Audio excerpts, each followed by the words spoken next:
I have very fond memories of my cousin Dennis, as I used to consider him the big brother that I never had.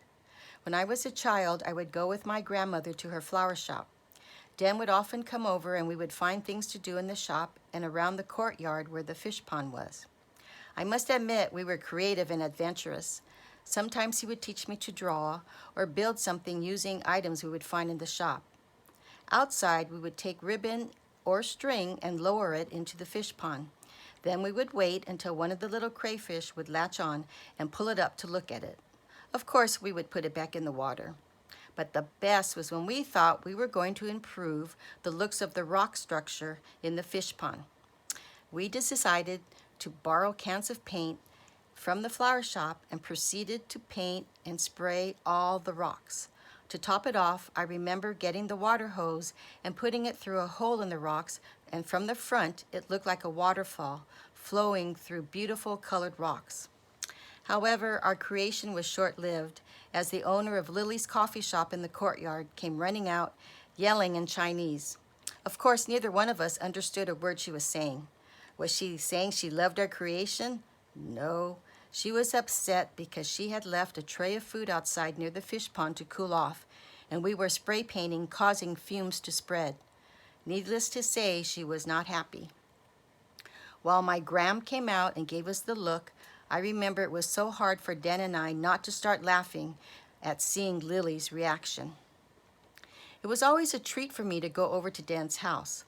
While the adults talked in the living room, I would get to go play. Sometimes I had to wait patiently while he finished his homework.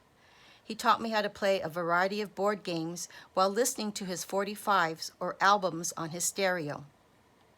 I think back and I believe I was the only 10-year-old who knew the lyrics to My Guy by Mary Wells. That song was one of Den's favorite, and he would have his stereo repeated over and over. Later on, he would tell me that when I was little and at his house, I would always say, "Hi, Den, let's go play games." Watching over me didn't stop as I grew older. Den was so talented in art and a brain in science.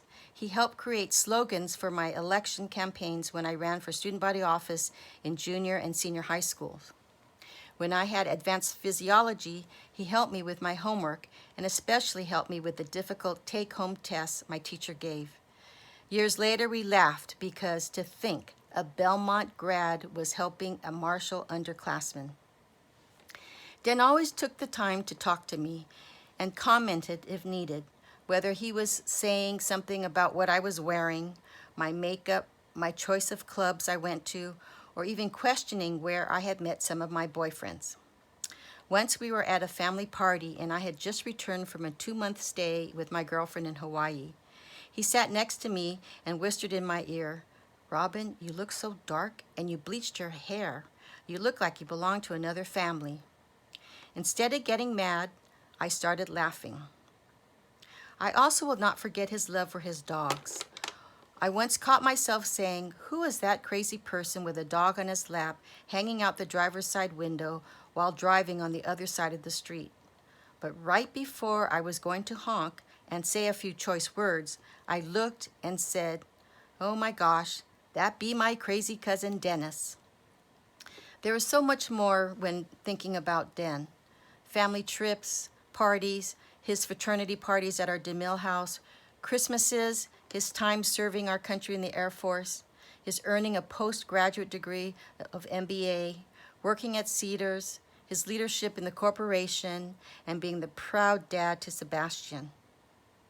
Den was so kind-hearted, gentle, had an infectious laugh, had so many funny stories, was talented, very generous, and extremely smart. He was a guy that could make me laugh even if the conversation was serious. He would make me laugh so hard that my cheeks and stomach would hurt. Or now, as I am older, I would have to tell him to stop making me laugh before I peed in my pants. I can never thank him enough for all his support throughout my life, and of course, Jamie's. In closing, I want to share a second grade assignment which I found among my childhood school papers. I wrote, "I love Dennis. He is my favorite cousin. Den, you will forever be in my heart."